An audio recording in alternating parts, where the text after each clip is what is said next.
ચાલો શાંતિ શાંતિ શાંતિ.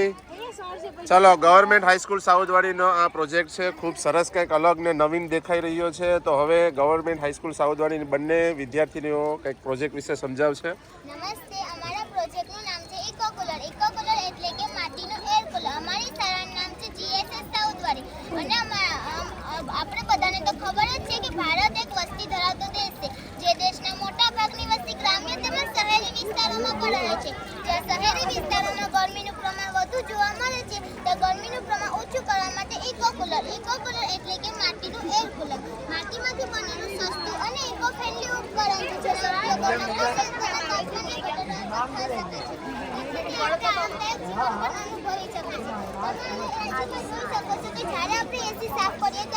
ધુમાડો, પ્રદૂષણ, ગંદકી એટલું નીકળે છે અને તે આપણા પર્યાવરણને અને આરોગ્યને પણ નુકસાન પહોંચાડે છે. બીજા પોસ્ટરમાં જોયું છે કે જ્યારે આપણે તેને સાફ કરીએ તો ખર્ચ પણ કેટલો લાગે છે. તેથી આપણે માટીનું એર કુલર તેમાં કોઈ ખર્ચ લાગતો નથી અને સસ્તામાં બને છે. હવે આપણે માટીનું કેવી રીતે કામ કરે છે તે જાણીશું. માટીની સપાટીમાં નાના છિદ્રો હોય છે. જ્યારે આપણે માટી ઉપર પાણી પસાર કરીએ ત્યારે આ છિદ્રોમાંથી બાષ્પીભવન થાય છે.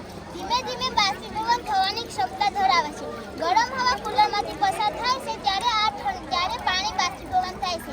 આ ગરમી શોષાય છે અને ઠંડી હવા બનાવે છે. બાષ્પીભવન થયેલું પાણી ઠંડી હવા બનાવે છે અને આસપાસના વિસ્તારોને પણ ઠંડા કરે છે.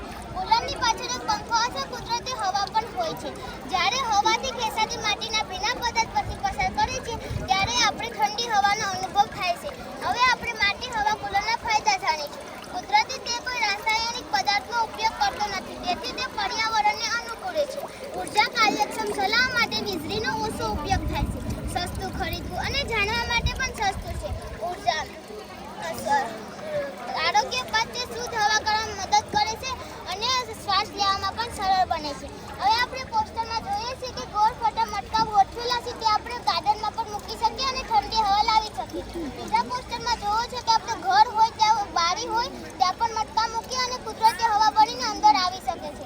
ત્રીજા પોસ્ટરમાં આપણો હોલ હોય ના પણ આવી રીતના કરી શકીએ છીએ. આવી રીતના અમારો પ્રોજેક્ટ છે અને જો તમને આમાં અનુભવ ન થતો હોય તો તમારી રીતના જ તમે જોઈ શકો છો કે હા કરશે તો ગરમ હવા આવશે ને એમ કરશે તો ઠંડી હવા આવશે. એવી રીતના પ્રોજેક્ટ છે કે અહીંયા મોટું છે તો ના ગરમ હવા આવે ના નાનું છે તો ઠંડી હવા આવે. Thank you. ખૂબ સરસ. ચાલો, તો વિદ્યાર્થીઓ, તમારે અનુભવ કરવો હોય તો અહીંયા તમે ઊભીને પણ અનુભવ કરી શકો છો. મને અહીંયા ઠંડી હવા આવી રહી છે અને તમારો પ્રોજેક્ટ ખૂબ સરસ છે. તમે તમારા એકવાર સરને અહીંયા બોલાવી લ્યો, તમારા નિલેશ સરને બોલાવી લ્યો. તો આ ખૂબ સરસ પ્રોજેક્ટ બનાવેલો છે. એમાં સૌથી મોટો ફાળો કોનો છે? નિલેશ સરનો. બહુ સારો પ્રોજેક્ટ છે સર તમારો. આજે એસીના ખર્ચા બહુ વધારે થતા હોય છે અને આ જો આપણે ઘરે લગાવી દઈએ તો કુદરતી હવા, કોઈ પણ પ્રકારનો નુકસાન નહીં.